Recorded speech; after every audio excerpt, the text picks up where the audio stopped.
بہرحال قادر صاحب آپ کئی باتوں کی تردید بھی فرما رہے تھے اور ساتھ ساتھ ابھی آپ نے میں تو یہ کہوں گی دانیال چودھری صاحب نے آج ہمارے پروگرام پہ ایک بہت اہم انکشاف کیا ہے کہ یہ جو 2024 کے الیکشن کے بعد آپ نے جو آفر کی تھی پی ٹی آئی کو وہ ایسے ہی مطلب صرف کہنے کی باتیں تھیں اور اصل میں تو دراصل آپ دونوں جماعتیں جو ہیں وہ راہ فرار آپ لوگوں نے اختیار کر دی، بھاگ گئے تھے آپ دونوں۔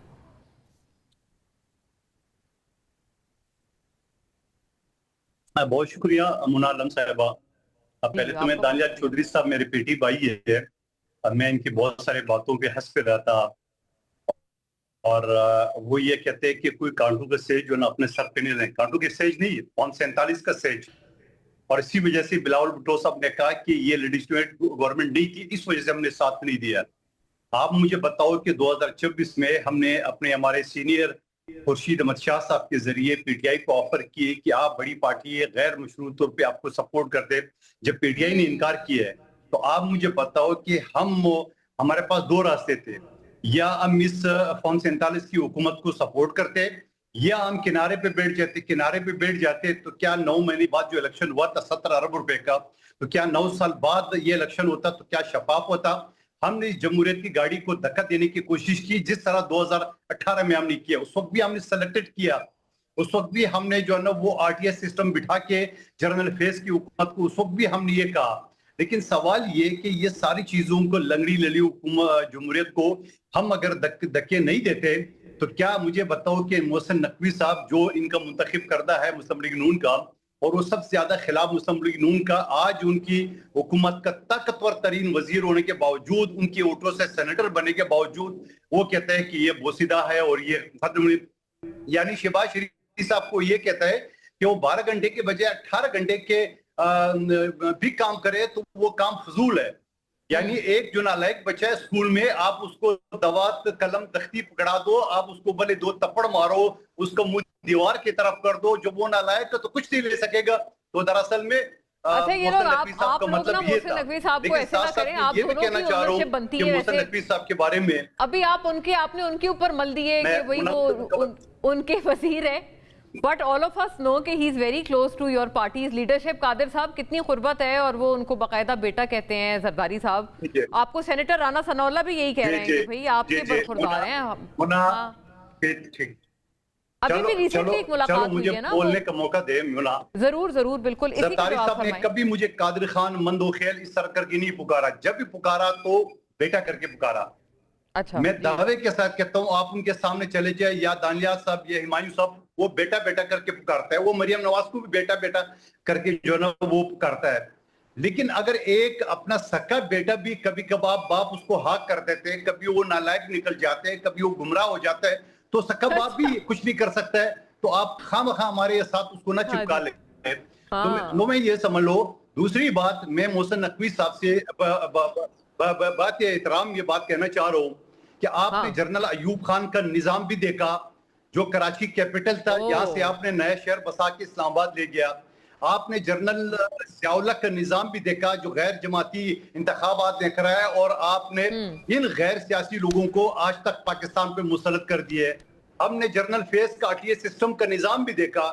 تو محترم نقوی صاحب یہ بتا دیں کہ وہ کیا نظام جانا چاہتا ہے؟ کیا اگر وہ نوجوانوں کو بات کرے جس کو کاکروچ کہتے ہیں، میں تو کہتا ہوں ہمارے پاکستان ہے، ہمارا مستقبل ہے، ہمارے بچے ہیں، کیا ہمارے بچوں کا 2024 کے الیکشن میں جو آپ خود نگراں وزیر اعلیٰ تھے، آپ نے ان بچوں کا ووٹ کو جو ہے نا وہ آپ حق تسلیم کیے؟ جو مسلم لیگ نون کہتے ہیں ووٹ کے عزت، تو محسن نقوی صاحب سوال کرتا ہوں کہ آپ نے ان بچوں کو ووٹ کا قدر کیا ہے؟ آپ مجھے بتاؤ کہ ان بچوں کو جو آپ نے امن و امان کا دیے ہیں، جو بلوچستان اور پختونخوا خون میں اس وقت لت پت ہے، میرے اپنے رشتہ دار خواتین جو 2 کوئٹہ سے کراچی آ رہی تھی، مستوں کے جگہ پہ ان کو گولیوں سے چلنی کر دی، شہید کیے، بسوں میں لوگوں سے اتارا، سب کچھ، کیا ایک ایس ایچ او کی مار کدھر گئی آپ کی؟ پہلے اس سوال کا جواب دے دے۔ اور پھر میں کہنا چاہتا ہوں آپ کی ذہن میں خاکہ کیا ہے؟ 3.5 سال سے تو آپ سب سے طاقتور ہے، بقول رانا ثناء اللہ کا کیے شکر ہے اس نے وزیر اعظم کی سیٹ نہیں مانگا، تو 3.5 سال سے آپ براجمان ہو، طاقتور ترین وزیر اعظم ہو، جو وزیر اعظم کی بھی اندر آپ نہیں ہو۔ فرما رہے ہیں قادر صاحب، میں نے اس سے پہلے کیا کام کیے آپ کی جماعت سے اتنی شارپ کرٹیسزم میں نے محسن نقوی صاحب کے حوالے سے میں نے نہیں سنی، مطلب یہ میں سن کے مجھے حیرت بھی ہوئی ہے، بٹ آپ نے بڑی جو ہے وہ اس میں کھل کے جیسے کہتے ہیں نا، اگر میں تنقید سن لے، اگر تنقید آپ کی پارٹی پالیسی ہے نا، اگر میں ایز اے وکیل دلائل کے ساتھ بات نہیں کروں، خواہ کیچڑ اچاڑوں، تو آپ ضرور مجھے بتا دیں. میں تو دلائل کے ساتھ بات کروں. نہیں، میں آپ کی بالکل، میں آپ کی کوالٹی آف آرگیومنٹ پہ تو بات ہی میں نہیں کری. بالکل پسند نہیں ہے. آپ نے ہر بات کے دلائل دیے ہیں. کیا کرنا چاہ رہے ہیں آپ نے دلائل آپ نے دیے ہیں. میں یہی عرض، لیکن میں نے پہلی مرتبہ سنا ہے کہ پیپلز پارٹی جو ہے وہ خاصی ناراض نظر آئی ہے آپ کے بیانات دیکھ کے محسن نقوی صاحب. اور عوام ہم سے بار بار کہتے ہیں کہ ہم جو جاننا چاہتے ہیں وہ یہ کہ بھئی آگے ہونے کیا جا رہا ہے. دس از دا کویسچن جو کہ تمام عوام کے دلوں کے بڑا قریب ہے. تو اس کی بھی تھوڑا جواب ڈھونڈنے کی کوشش کرتے ہیں. کیا خیال ہے آپ کا سینیٹر صاحب، کیا ہونے کیا جا رہا ہے؟ اور آپ نے دیکھا، آپ نے جو نو کیا پیپلز پارٹی کو، قادر مندوخیل صاحب نے بتایا کہ خورشید شاہ صاحب جو بڑے نفیس سیاستدان ہیں، ان کے ذریعے آپ کو پیغام بھجوایا کہ آپ گورنمنٹ بنا لیں. آپ نے نو کیا تو ان کو اس کی وجہ سے فارم 47 والی پی ایم ایل این کو برداشت کرنا پڑ رہا ہے. آپ نے اگر ہاں کر دی ہوتی تو آپ اکٹھے ہوتے. میں ایک بات بتا دیتا ہوں. فرض کریں، دیکھیں میرا ایک اصولی موقف ہے کہ میں نے یہ کام نہیں کرنا. اگر آپ کا یہ اصولی موقف ہے کہ یار یہ لوگ ڈیزرو نہیں کرتے اور آپ پھر بھی ان کو بیک اپ کرتے، تو یہ تو آپ کی غلطی ہے نا. اس کا مطلب یہ ہے کہ آپ کمپرومائز کر رہے ہیں. اس کا مطلب ہے آپ کمپرومائز ہیں.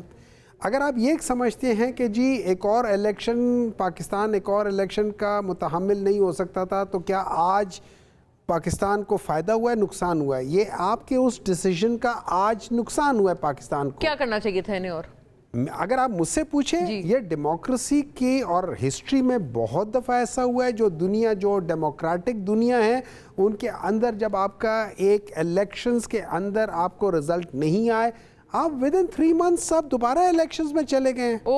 مطلب پیپلز پارٹی کو چاہیے تھا 2024 کے الیکشن میں کہ فریش الیکشنز، ایگزیکٹلی آپ فریش الیکشن کرواتے ہیں. اور اس کے بعد ذرا سے دیکھیں، آپ کو بعض دفعہ پرنسپل سٹینڈ لینے پڑتے ہیں. بعض دفعہ آپ کو اپنے جو اپوزیشن ہوتی ہے یا جو آپ کی مخالف پارٹی ہوتی ہے، آپ کو اس کے لیے بھی پرنسپل سٹینڈ لینا پڑتا ہے. آپ یہ نہیں کر سکتے کہ جب اس کو دیوار سے لگایا جا رہا ہے، اس کا حق چھینا جا رہا ہے، تو آپ کھڑے ہو کے دیکھ رہے ہیں فلانا ہے، لیکن جب آپ سے روٹی چھینی گئی تو آپ اس وقت شروع ہو گئے کرنا.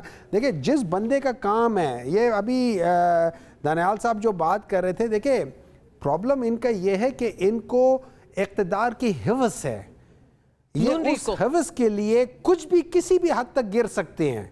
تو اگر یہ جو کہہ رہے ہیں نا کہ ہم نے وہ کر لیا اور وہ کر لیا، انہوں نے میں آپ کو نون لیگ کا، میں آپ کو چلو ایک بات بتا دیتا ہوں. آپ نون لیگ کی گورنمنٹ کو جب بھی دیکھیں گے، نون لیگ کی گورنمنٹ کو جب یہ آئی ہے، پاکستان کے اندر ایکسپورٹس ڈراپ ہوئی ہے. ان کے سب سے بڑے یہ جو کیا نام ہے اپنے احسن اقبال صاحب، پلاننگ اور اس کے ڈویژن کے منسٹر ہیں، 2 دفعہ رہ چکے، 3 دفعہ رہ چکے.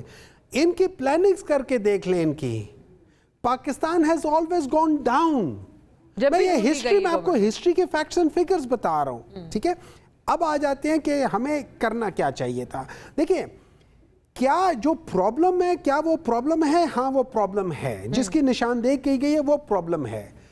اس کا جو سلوشن ہے وہ اس کا سلوشن نہیں ہے. یعنی ان کو گورنمنٹ سے ان کے ساتھ نہیں بیٹھنا چاہیے. نہیں دیکھیں ان کا سلوشن یہ نہیں ہے کہ آپ چھوٹے یونٹس بنا لو. جیسے قادر مندوخیل صاحب نے کہا ہے نا کہ ایک نالائق بندے کو آپ بڑی گاڑی میں بٹھا دو، یہ ایک نالائق ڈرائیور کو بڑی گاڑی میں بٹھاؤ، چھوٹی گاڑی میں بٹھاؤ یا موٹر سائیکل، اس نے ایکسیڈنٹ مار نہیں مانا بیکاز وہ نالائق ہے. ٹھیک ہے. اچھا، اس نالائکی میں P M L N, peoples party, P T I کو نہیں کہہ رہا، میں سارے پولیٹیشنز کو کہہ رہا ہوں.